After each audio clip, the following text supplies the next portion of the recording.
Friends, absolutely പുതിയൊരു video ആണ്. ഇന്നത്തെ വീഡിയോ എന്ന് വെച്ചാൽ ഞാനൊരു Renault കിഡ് വണ്ടിയുടെ ഗിയർ മെത്തേഡ് ആണ് ഞാൻ നിങ്ങളെ പരിചയപ്പെടുത്തുന്നത്. അപ്പം നമ്മുടെ ഓരോ വീഡിയോകളിലും നിങ്ങൾ മനസ്സിലാക്കേണ്ട കാര്യം എന്ന് വെച്ചാൽ നമ്മൾ വീഡിയോ അവസാനം വരെ കാണുക. വീഡിയോ അവസാനം വരെ കാണുമ്പോൾ മാത്രമേ നമുക്ക് എന്താണ് അതിൽ നമ്മൾ പരിചയപ്പെടുത്തുന്നത് മനസ്സിലാവത്തുള്ളൂ. അതുപോലെ തന്നെ സപ്പോർട്ട് നിങ്ങളിപ്പോൾ തരുന്നുണ്ട്, അത് മുന്നോട്ടും ഉണ്ടാവുമെന്ന് പ്രതീക്ഷിക്കുകയാണ്.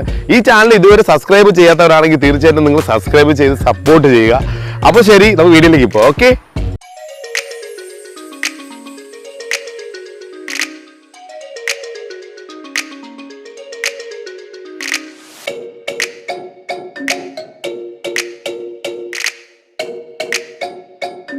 നമ്മളെപ്പോഴും ഗിയറിൻ്റെ മെത്തേഡ് മനസ്സിലാക്കിയിരിക്കുന്നത് വെച്ചാൽ നമ്മൾ ഇപ്പോൾ അത്യാവശ്യത്തിന് ഒരു ഹോസ്പിറ്റൽ കേസാണ്, നമ്മൾ വീടിൻ്റെ അടുത്തുനിന്ന് ഒരു വണ്ടി എടുത്തിട്ട് നമുക്ക് പോകണം. അപ്പോൾ പെട്ടെന്ന് നമുക്ക് എടുത്തിട്ട് പോകാം, വണ്ടി കിട്ടുമ്പോൾ നമുക്ക് ഗിയറിൻ്റെ ഒരു കൺഫ്യൂഷൻ വന്നു കഴിഞ്ഞാൽ അപ്പം അത് നമുക്ക് വലിയ ബുദ്ധിമുട്ടുണ്ടാക്കും.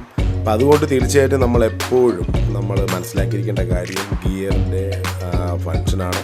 അപ്പം അങ്ങനെ വ്യത്യസ്തമായിട്ടുള്ള ഒരു ഗിയർ ഫങ്ഷനാണ് ഞാൻ നിങ്ങളെ പരിചയപ്പെടുത്തുന്നത്.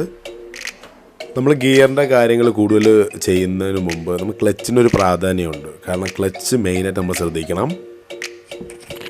നമ്മൾ ഗിയർ ഇടുമ്പോൾ എപ്പോഴും ശ്രദ്ധിക്കേണ്ട കാര്യം എന്ന് വെച്ചാൽ നമ്മൾ ക്ലച്ചാണ്, അതായത് ക്ലച്ച് ഫുൾ ഇതേപോലെ ചവിട്ടണം, അല്ലെങ്കിൽ നമ്മളെ എൻജിന് കംപ്ലൈൻറ്റ് വരാൻ ചാൻസ് ഉണ്ട്. കാരണം നമ്മളൊരു ഹാഫ് ക്ലച്ചാണ് നമുക്ക് ചവിട്ടിയിട്ട് ഗിയർ ഇടുകയാണെങ്കിൽ പെട്ടെന്ന് സൗണ്ട് നമുക്ക് ഭയങ്കരമായിട്ട് ബുദ്ധിമുട്ടായിട്ട് കേൾക്കും. ആ സൗണ്ട് നമ്മളെ ഗിയർ ബോക്സിന് വളരെ ദോഷകരമാണ്.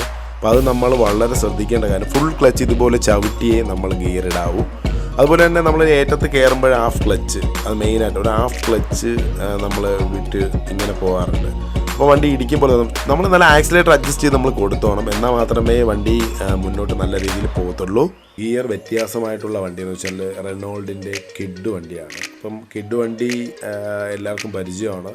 ഇപ്പോൾ കിഡ് വണ്ടിയിൽ റിവേഴ്സ് ഗിയർ ഒരു വ്യത്യാസമാണ്. അത് നമുക്ക് അത് മനസ്സിലാവണമെങ്കിൽ ഇതിൻ്റെ ഈ ഗിയറിൻ്റെ താഴെ ഒരു ചെറിയ പ്രസ്സിങ് ഉണ്ട് മുകളിലോട്ട്. അപ്പോൾ ആ പ്രസ് ചെയ്ത് മാത്രമേ നമുക്ക് ഗിയർ ചേഞ്ച് ചെയ്യാൻ കഴിയത്തുള്ളൂ.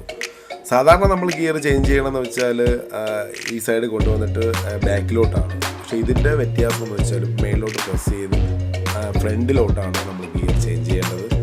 അപ്പം ഈ മെത്തേഡ് എല്ലാ ആൾക്കാർക്കും, അതായത് വണ്ടി ഓടിക്കുന്ന എല്ലാവർക്കും അറിയത്തില്ല. അപ്പം അത് വളരെ ശ്രദ്ധിച്ചില്ലെങ്കിൽ നമ്മൾ റിവേഴ്സ് ഇടാൻ വേണ്ടി വളരെ ബുദ്ധിമുട്ട്. കാരണം അത്യാവശ്യം നമ്മൾ എവിടെയെങ്കിലും പോകേണ്ട ആവശ്യം വന്നു കഴിഞ്ഞാൽ അതൊരു ബുദ്ധിമുട്ടായി മാറും. അപ്പോൾ അത് നമ്മൾ എപ്പോഴും ശ്രദ്ധിക്കുക. കിഡ് വണ്ടിയുടെ ഗിയർ റിവേഴ്സ് ഒരു ബട്ടണുണ്ട്, അത് പ്രസ് ചെയ്ത് തന്നെ ഇടണം. നമ്മൾ സാധാരണ ടൈപ്പ് തന്നെയാണ്. ഫസ്റ്റ് മേളിലോട്ട്, അതുപോലെ തന്നെ സെക്കൻഡ് താഴോട്ടാണ്, അതേപോലെ തന്നെ തേർഡ് വന്നിട്ട് റൈറ്റ് വന്നിട്ട് മേളിലോട്ടാണ്, നേരെ താഴെ 4. അപ്പോൾ ഇത് സാധാരണ വണ്ടിയിലുള്ളത് പോലെയുള്ള ടൈപ്പാണ്.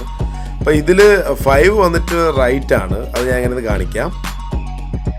ഇതിൽ വ്യത്യാസം എന്ന് പറയുന്നത് വേറെ ഒന്നുമില്ല, റിവേഴ്സ് ഗിയർ മാത്രമാണ്. അപ്പോൾ ഇത് നിങ്ങൾ ശ്രദ്ധിക്കുക. അപ്പോൾ ഫ്രണ്ട്സ്, ഇനി ധൈര്യമായിട്ട് ഡ്രൈവിംഗ് അറിയാമെങ്കിൽ നമുക്ക് കിഡ് വണ്ടി കിട്ടിക്കഴിഞ്ഞാൽ ഓടാൻ കഴിയും. കാരണം ഗിയർ മെത്തേഡാണ് നമ്മൾ മെയിനായിട്ട് അറിയേണ്ട കാര്യം. അപ്പോൾ അത് ഞാൻ നിങ്ങളെ പരിചയപ്പെടുത്തി. തീർച്ചയായിട്ടും ഈ വീഡിയോ നിങ്ങൾ ഇഷ്ടപ്പെട്ടെങ്കിൽ തീർച്ചയായിട്ടും നിങ്ങൾ ലൈക്ക് ചെയ്യുക, ഇഷ്ടപ്പെട്ടില്ലെങ്കിൽ ഡിസ്ലൈക്ക് ചെയ്യുക. അതുപോലെ തന്നെ സബ്സ്ക്രൈബ് ചെയ്യാത്തവരാണെങ്കിൽ തീർച്ചയായിട്ടും നിങ്ങൾ സബ്സ്ക്രൈബ് ചെയ്യണം ഈ ചാനൽ. ഇതിനെക്കാട്ടി നല്ലൊരു വീഡിയോ ആയിട്ട് നമ്മൾ ഇനിയും കാണാം. Okay, by.